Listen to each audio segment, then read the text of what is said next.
बस्तर में गृह मंत्री अमित शाह पहुंचे थे। यहाँ पर उन्होंने नक्सल मुक्त जो बस्तर का वो तो दावा किया ही, इसके साथ ही उन्होंने दावा ये भी किया कि कांग्रेस पार्टी जब सत्ता में थी उन्होंने असहयोग किया। वो ऑपरेशंस जो नक्सलवाद के लेकर होते थे उसमें वो सहयोग नहीं करती थी। उस वक्त जो है भ्रष्टाचार भी चरम पर था। ये दावा जो किया है अमित शाह ने किया है, उसके जो काट के लिए, उनके विरोध के लिए आज यहाँ पर कांग्रेस भवन में एक प्रेस कॉन्फ्रेंस रखी गई है, जिसमें भूपेश बघेल सहित तमाम जो बड़े नेता हैं, बड़ी लीडरशिप है कांग्रेस की, वो यहाँ पर आने वाली है। तो चलिए चलते हैं और सीधे प्रेस कॉन्फ्रेंस में आपको लेकर चलते हैं कि जो अमित शाह ने जो बस्तर में कहा उसके विरोध में यहाँ पर जो भूपेश बघेल क्या कह रहे हैं। तो चलिए सीधे प्रेस कॉन्फ्रेंस में भी आपको लेकर चलते हैं। केंद्रीय गृह मंत्री जी अभी लगातार बस्तर के दौरे में, और पहली बार नहीं बल्कि 10 बार वो आ चुके हैं। और उन्होंने घोषणा की कि 31 मार्च 2026 को नक्सल मुक्त हो जाएगा छत्तीसगढ़ बस्तर। इस घोषणा का हम लोगों ने स्वागत किया। हम सभी चाहते हैं कि हमारा प्रदेश नक्सल मुक्त हो, देश नक्सल मुक्त हो। उसके बाद कुछ घटनाएं घटी, लेकिन फिर भी हम लोगों ने इस निर्णय का, इस घोषणा का स्वागत किया है। लेकिन कल गृह मंत्री जी बस्तर में आके, जबकि प्रधानमंत्री जी के जो निर्देश उसके हिसाब से उसको वर्चुअल मीटिंग कर लेना था, लेकिन फिर भी आए, 3 दिन रहे और कल बस्तर में सफेद झूठ बोल के चले गए।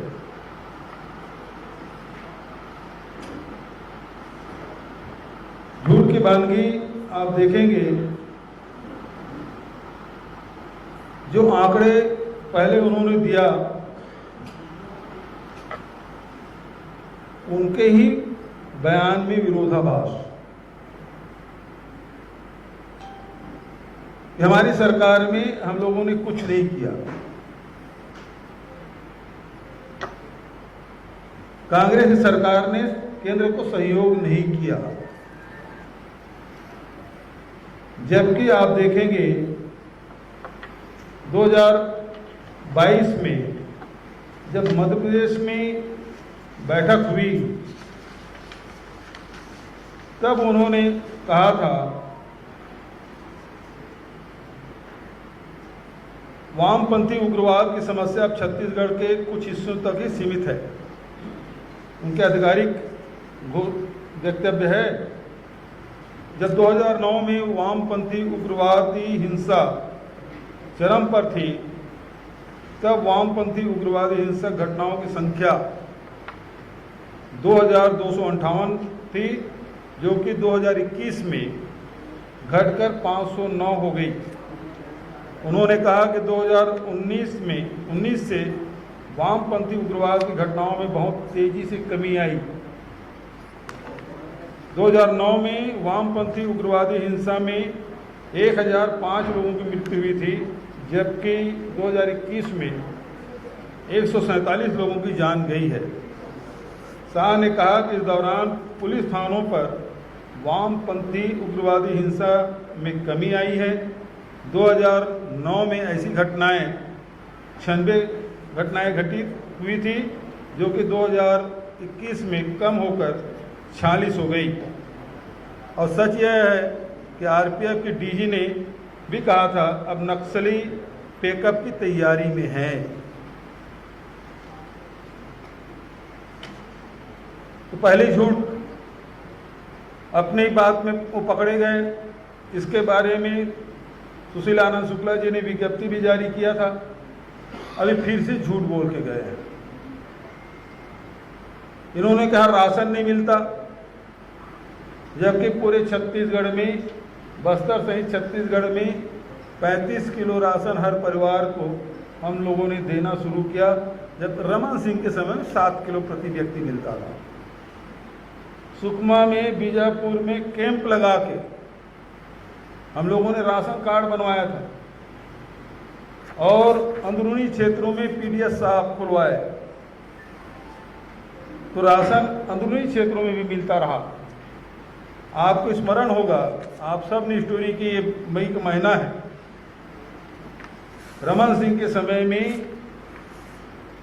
ये मीडिया के, चाहे इलेक्ट्रॉनिक मीडिया हो चाहे प्रिंट मीडिया हो, ये खबर प्रमुखता से छपता था कि राशन के जो वाहन हैं अभी तक नहीं पहुंचा, या पहुंचा तो रास्ते में नक्सलियों ने लूट लिया, या फिर वो गाड़ी फंस गई है नाले में।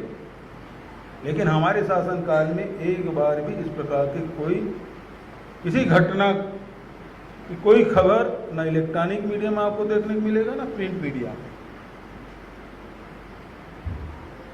दूसरी बात, शिक्षा से वंचित किया गया। ये बात बिल्कुल सही है कि रमन सिंह के समय में स्कूल बंद हुए थे, 400 स्कूल वहाँ से हटा के, अंदरूनी गांव से हटा के आपने सड़कों के किनारे जो कैंप लगे थे वहाँ ट्रांसफ़र आपने कर दिया।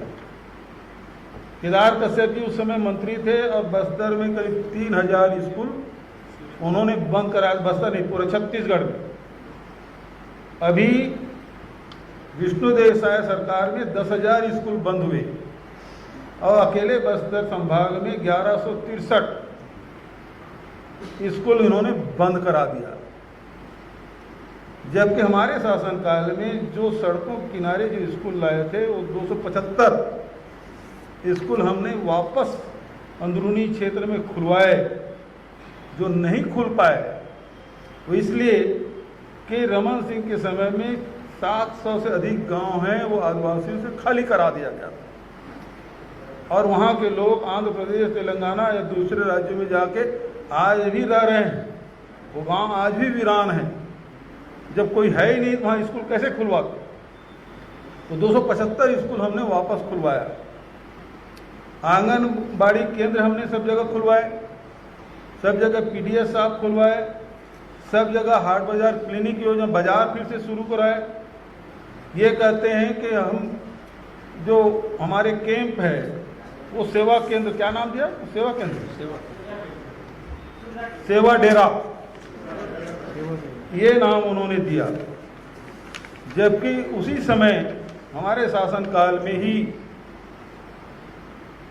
हम लोगों ने जब शुरुआत में गृह मंत्री रामराज साहू जी, उप मुख्यमंत्री टी.एस. सिंहदेव जी, उस समय उप मुख्यमंत्री नहीं बने थे, स्वास्थ्य मंत्री थे, पंचायत मंत्री थे, हम तीनों दौरा किए, कैंपों में गए और वहाँ बैठक लेके निर्देश दिए कि जो हमारे कैंप है उसी के आसपास बाजार लगना चाहिए, उसी के आसपास पीडीएस साफ होना चाहिए, उसी के आसपास आंगनबाड़ी केंद्र होना चाहिए, उसी के आसपास स्कूल होना चाहिए, क्योंकि वो सुरक्षित जगह है। तो इसकी शुरुआत हम लोगों ने कर दिया, अब वो उसका नाम भर दे रहे हैं। दूसरी बात, हमारे शासनकाल में हम लोगों ने देखा कि हमारे जो सीआरपीएफ के जवान हैं या पैरामिलिट्री के जो जवान हैं, चूंकि दूसरे प्रदेश से आते हैं, उनको वहाँ के भौगोलिक और सामाजिक परिस्थितियों की जानकारी नहीं है, और इसलिए कैंप से निकलते ही जो भी बाहर कोई आदमी दिखता था तो उनको नक्सली समझते थे, क्योंकि उनका संपर्क नहीं था। हमने वहीं कहा आपके पास डॉक्टर है, इलाज करने बुलाइए गांव वालों को। आप लोग शाम को खेलते हैं, गांव के नौजवान लड़कों के साथ भी वॉलीबॉल खेलिए, फुटबॉल खेलिए, तो आप लोगों को पता चलेगा। तो जब तक के घुलेंगे मिलेंगे नहीं तब तक के पता नहीं चल पाएगा कौन नक्सली कौन नहीं है, बल्कि आपको इन्फॉर्मर मिल जाएगा। और उस परिस्थितियों को ध्यान में रखते हम लोगों ने बस्तर फाइटर की भर्ती की, प्रत्येक जिले में 300 लोगों की भर्ती की, और वही बस्तर फाइटर है जो भौगोलिक सामाजिक परिस्थितियों को जानते समझते हैं, और वही लोग लड़ाई लड़े। हमारे शासनकाल में जो 2-3 बड़े मुठभेड़ हुए, उसमें एक बार 17 हमारे डीआरजी और हमारे बस्तर फाइटर के लोग शहीद हुए, बल्कि 500 मीटर की दूरी पे थे। जो लोग सुकमा जिला गए हों पहली बार जो कवर करने, 500 मीटर की दूरी में सीआरपीएफ थे। जब तक के ऊपर से आदेश नहीं होगा तब तक हम लोग सहयोग नहीं करेंगे, और हमारे जवान शहीद हो गए। तो शहादत हमारे जवानों ने दी, श्रेय लूटने का काम कर रहा है। बस्तर फाइटर हमने भर्ती किया और वही जवान लड़े हैं। चौथी बात, लोगों का विश्वास जीतने का काम हमने किया। उसकी शुरुआत लोहांडी गुड़ा, जो दीपक भाई जी जहाँ से चुन के आते हैं, वहाँ टाटा के लिए ज़मीन दी गई थी। 1700 किसानों को 4200 एकड़ ज़मीन। इंदिरा जी के समय पट्टा मिला था, जिसको रमन सिंह के समय में अधिकृत कर लिया गया था। राहुल जी के हाथों से पट्टा फिर से हम लोगों ने दिलवाया। पहली बार आदिवासियों को लगा कि ये सरकार हमारी सरकार है, हमारे हित में सोच रही है। और उसके बाद एफआरए के पट्टा हमने दिया, व्यक्तिगत भी और सामुदायिक भी। और पूरे छत्तीसगढ़ में लगभग 5 लाख पट्टे हमने बांटे। नारायणपुर के जो अबूझमाड़ के अंदरूनी क्षेत्र में भी वसाहती पट्टा हमने बांटा, और वहां विकास के कार्य हमने शुरू किया। इंद्रावती में 2 पुल बनाए, हमारे जो सबरी नदी है उसमें पुल बनाए, और उसके बाद छिंदनार, चिकपाल, हिरोली, टेटम, कोटाली, नहाड़ी, भोगम, दंतेश्वर, ये सब कैंप हमने शुरुआत की। शुरुआत कैसे हुआ? पहले जब कैंप खुलते थे तो गांव वाले विरोध करते थे, हमने संवाद स्थापित किया। आप क्या चाहते हैं? तो गांव वालों ने कहा हमको पेयजल के लिए हैंडपंप चाहिए, हमारे बच्चों के लिए आंगनबाड़ी चाहिए, हमको राशन लेने दूर जाना पड़ता, हमारे पीडीएस साहब खुलवा दीजिए, हमारे स्कूल खुलवा दीजिए। तो पहले हमने विकास कार्य कराए, उसके बाद कैंप खुलवाया। और इस कारण से कहीं विवाद में सिलगेर के छोड़ कहीं विवाद नहीं हुआ। हमारे चाहे मिनपा जैसे अंदरूनी क्षेत्रों में हम लोगों ने दंतेवाड़ा, कटे कल्याण और अंदरूनी क्षेत्र सुकमा जिला, विजयपुर जिला और नारायणपुर जिला के अंदरूनी क्षेत्रों में हमने कैंप खुलवाया, कहीं कोई विवाद नहीं हुआ। और राशन कार्ड बांटने के लिए हम कैंप लगाए, जॉब कार्ड बांटने के कैंप लगाए। तो ये सब काम हमारे शासनकाल में हुआ। और बस्तर में हजारों किलोमीटर की सड़कें हमारे समय में बना। जो प्रमुख मार्ग है, चाहे वो सुकमा जिला से बीजापुर तरफ आने वाले हो, चाहे दंतेवाड़ा से जगरगुंडा जाने वाले सड़कें हो, सभी प्रमुख मार्ग जो है उन सबको हम लोगों ने बनवाया। तो आवागमन की सुविधा भी बढ़ी।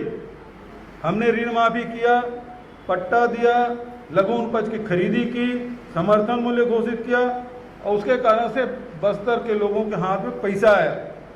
और उसके कारण से मोटरसाइकिल भी खरीदे, ट्रैक्टर भी खरीदे, कार भी खरीदे।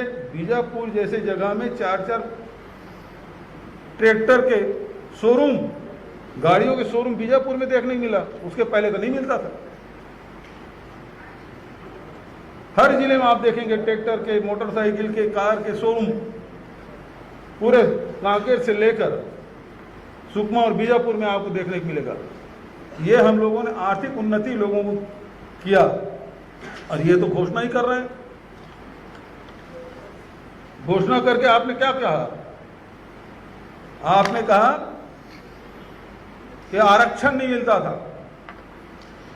हमारे शासनकाल में 32% आरक्षण आदिवासियों को पूरे प्रदेश में मिलता है।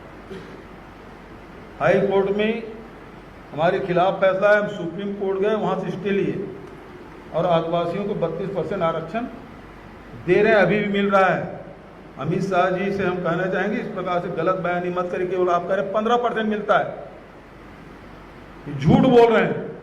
और आपको ये गलत जानकारी आपके स्टेट गवर्नमेंट के विष्णु देसाई और विजय शर्मा और उनके विभाग के अधिकारी आपको गलत जानकारी दे रहे हैं। और जिला स्तरों में अधिकतम जो 50% तक आरक्षण है इन 7 जिलों में मिलता है।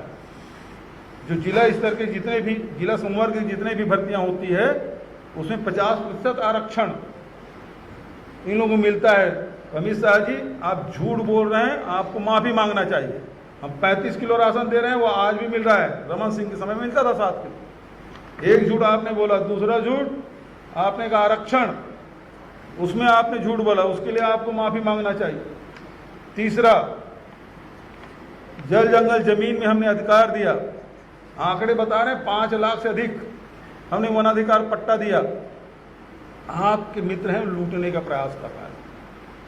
अभी हमारे अध्यक्ष जी कल गए थे, अब आए हैं बस्तर, तो बस्तर से संबंधित कुछ मांगों को लेकर गए, मिलने का समय नहीं दिया। कांग्रेस पार्टी के अध्यक्ष, राष्ट्रीय पार्टी है, उसके प्रदेश इकाई के अध्यक्ष यदि वहाँ जा रहे हैं तो आपको 2 मिनट मिल के उससे बात करने में तकलीफ क्या है? उन्होंने मांग क्या रखा? मांग रखा है नगरनार जो स्टील प्लांट है वो निजीकरण नहीं होगा।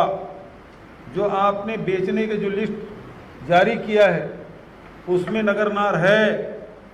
डॉक्टर चरणदास महंत जी के अध्यक्षता में विधानसभा में हम लोगों ने पारित किया, नगरनार आप निजी क्षेत्र में न बेचें। ये बस्तर सम्मान की बात है और बस्तर में ये नगरनार है वो गवर्नमेंट का रहे। यदि एनएमडीसी नहीं चला सकती तो छत्तीसगढ़ सरकार को दे दे, हम चला लेंगे। ये प्रस्ताव करके केंद्र सरकार में हमने भेजा। दूसरा, नंदराज पहाड़ जो कि गलत ग्राम सभा रमन सिंह के समय में थे, मृतक आदमियों के हस्ताक्षर उसमें थे, जांच हम लोगों ने कराया और ग्राम सभा गलत पाया गया और उसको हमने निरस्त कर दिया। तो नंदीग्राम पहाड़ जो आप अडानी देना चाहते हैं तो उसको आप कब निरस्त करेंगे? ये मांग हमारे अध्यक्ष की तरफ। एनएमडीसी कार्यालय बस्तर में रहे, हैदराबाद की जगह।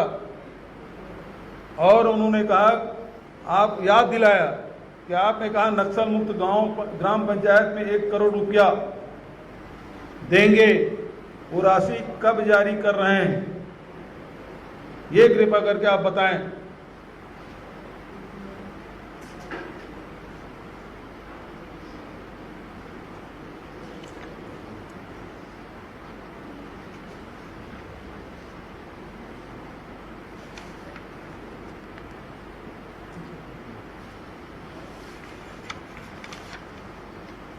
अब हम लोग ये कहना चाहते हैं कि बस्तर नक्सल मुक्त हो और हमारे शासनकाल में जो प्रयास हुआ लोगों के आर्थिक स्थिति सुधारने की, सामाजिक स्थिति सुधारने की बात करूंगा, बस्तर तो बहुत लंबी होगी क्योंकि हमारे समय में सभी पंचायतों के चुनाव हुए थे। रमन सिंह के समय में पंचायत के चुनाव भी नहीं होते। 15 अगस्त 26 जनवरी को काला झंडा फहरता था, हमारे शासनकाल में एक भी नहीं हुआ।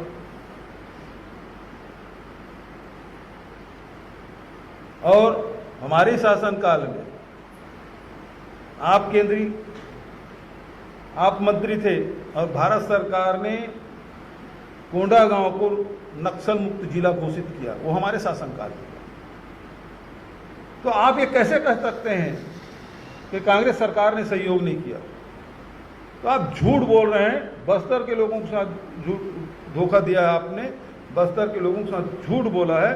तो आपको बस्तर और पूरे छत्तीसगढ़ के लोगों से माफी मांगनी चाहिए।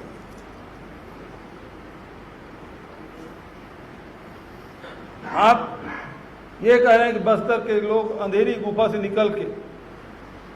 निकल कर लाए हैं। आपने क्या किया है?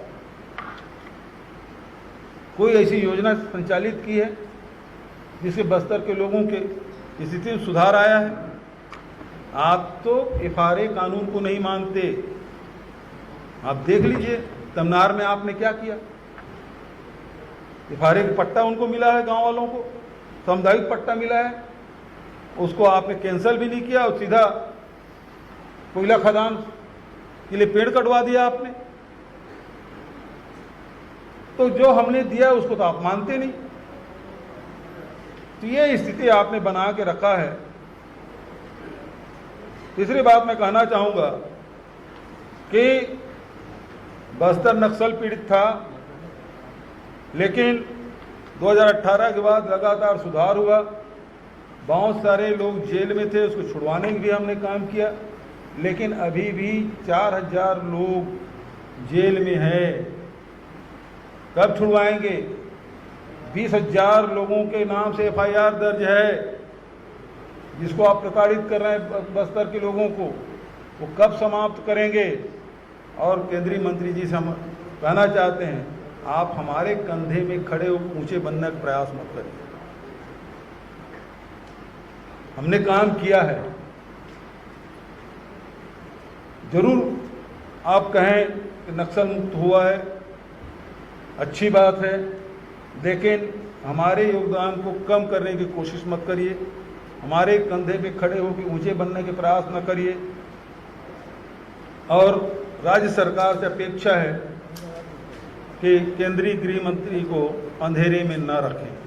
तो भूपेश बघेल ने जो प्रेस कॉन्फ्रेंस की उसमें चरणदास महंत भी मौजूद थे, पूर्व मंत्री अनिला भेड़िया भी थी और तमाम कांग्रेस के जो नेता थे वो यहाँ पर मौजूद थे। बस्तर में जो अमित शाह आए थे और वहाँ पर उन्होंने जो बयान दिए उस पर ये पूरी प्रेस कॉन्फ्रेंस थी। इस कॉन्फ्रेंस का अगर हम लब्बो लबाब निकालें तो बात ये थी कि जो कांग्रेस पार्टी है और भूपेश बघेल है वो ये कहते हैं कि जो बस्तर में नक्सल मुक्त का दावा जो गृह मंत्री अमित शाह बार बार आकर कर रहे हैं, दरअसल उसकी नींव जो है वो कांग्रेस और उनकी सरकार ने लगे रखी थी, यानी कि भूपेश बघेल की सरकार ने यहाँ पर जो बस्तर में नक्सल मुक्त बस्तर जो हो रहा है और देश हो रहा है, ऐसा दावा जो गृह मंत्री ने किया है, उसकी नींव उनके शासनकाल में रखी गई थी। इसके साथ ही चाहे जो जवानों के जो कैंप हैं उनको सहायता केंद्र बनाना हो और तमाम तरीके के जो दावे गृह मंत्री ने किए थे उसके अगेंस्ट या उनकी जो बातें थी उनका काट करने के लिए यहाँ पर भूपेश बघेल ने कॉन्फ्रेंस की। इसका फैसला जनता को करना है कि आखिर जो कांग्रेस पार्टी है उसमें ऐसा क्या हुआ कि अगर उन्होंने इतने अच्छे बदलाव किए थे तो उनकी पार्टी भाजपा के मुकाबले जो छत्तीसगढ़ में हार गई। इस बारे में उनसे एक सवाल भी किया गया था, लेकिन उन्होंने ये कहा कि इसका जो जवाब है वो फिर कभी दिया जाएगा। फिलहाल मुझे दीजिए इजाज़त। मैं सत्येंद्र सिंह हूँ और कैमरे के पीछे मनीष कुमार हैं। तो इस तरीके की जो प्रेस कॉन्फ्रेंस है वो मैं लगातार लेकर आते रहूँगा, आपको हम 4th आई न्यूज़ पर दिखाते रहेंगे।